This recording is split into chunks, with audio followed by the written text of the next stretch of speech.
We were at Bernie's for the holiday.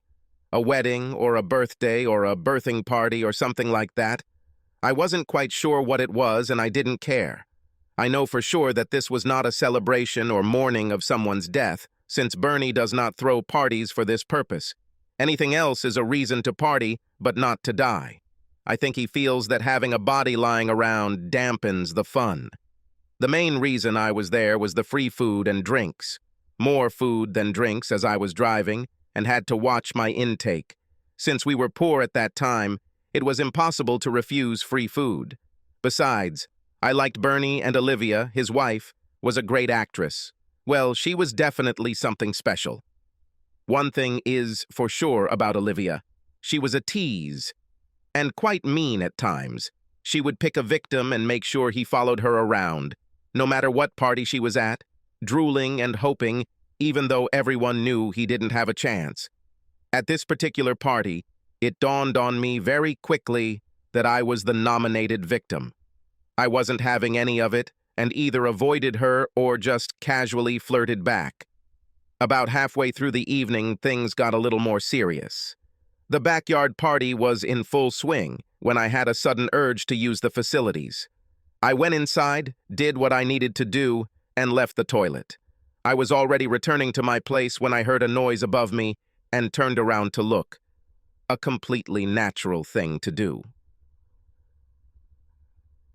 Olivia stood at the top of the stairs, about to go down. Standing at the bottom of the stairs and looking up at her, I could see what was under her skirt. Not that I was specifically looking, but what did you expect? Walk up any flight of stairs, and if there is a woman taller than you on the landing, you are looking at her dress. What you see depends on the length of the skirt or dress the woman is wearing. Olivia was wearing a short skirt, maybe a little short, but I'm not a fashion guru. It wasn't the same skirt she was wearing before, so I had to assume she had gone upstairs to change. Maybe a drink was spilled on her or something. Right now you're probably thinking about the stairs, the short skirt, and when you look up you see her panties. A noble way to tease and shine. You would be wrong. She had to be wearing panties for me to see her panties, and it turned out that she had forgotten this fact. The skirt was short enough and the light was strong enough that I could see everything, including the fact that she was clean-shaven. I could even see her tan lines, the sparkling whiteness of the untanned part that was clearly visible. I'm quite sure I didn't react at all.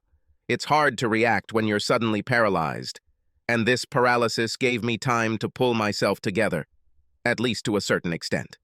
I admit, I watched carefully as Olivia walked down the steps, her eyes sparkling at me the whole way. Walking down the stairs, she came up to me, lightly patted me on the cheek, and strutted towards the exit to join the party. It seemed to me that she had the triumphant look of a winner. I obediently followed her and also joined the party. I didn't follow Olivia around drooling, but I definitely knew where she was. I was also damn sure she knew where I was at all times. She seemed to just be a little annoyed at my lack of obvious drooling and took steps to try and rectify the situation. Several times throughout the evening, Olivia, without actually paying attention to me, managed to maneuver herself so that she was between me and the rest of the party. On the occasions when this happened, if there was no one behind her but me, she would find an excuse to lean forward or bend over, causing the back of her skirt to ride up and put me back in the frame. All this was done while acting modest and innocent. The party began to wind down, and the crowd slowly dispersed. Being a polite person, I hung around almost until the very end, helping to clean up a little. By a strange coincidence, I was actually the last one to leave. Olivia politely walked me to the door while Bernie got to work cleaning the barbecue grill. I've noticed this before with Bernie. In this sense, he is a little crazy. He can't relax until he sorts out all these little things.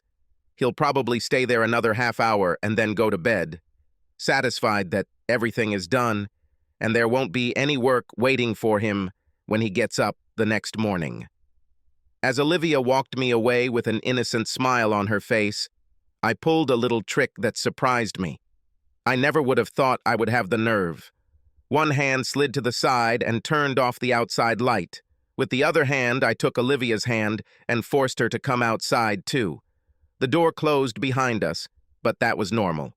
Even if she was locked, which she most likely wasn't, she could have walked around the house to the back door. I turned her around and pressed her back against the wall. You, Olivia, are a teasing bitch. That's when you don't act like a fucking bitch. You teased me all evening long, you know? Even as I spoke, I reached down and lifted her dress up to her waist. One hand went down. I felt the heat and dampness as soon as I got down there. It's time for you to switch from the teasing part to the loving part, she laughed. Imagine this. She laughed. You're not serious, she told me. I caught her hand and lowered it down, hoping that she would feel my desire and agree to find a cozy and warm place to rest. Oh my God, she breathed. Are you crazy? Anyone can see us here. Not unless they have night vision goggles, and even then we'd be just a couple of green spots. Bernie, she breathed, but I interrupted her. I bet he doesn't know you were at that party without panties, I said. And he will clean for another half hour. Stop making excuses and put what you're holding in your hands where it belongs. Ha! She may have been looking for a reason to say no, but she still held tightly to her prize. God, I can't believe you're doing this, she breathed, throwing one leg over my waist. What kind of animal are you? She added, guiding me to the right position. Grateful, I assured her, decisively moving forward. She gasped and lunged forward towards me, helping me take her completely. Now you would think that, given the circumstances, I would be in a hurry to finish this. You would be wrong. I was in no hurry.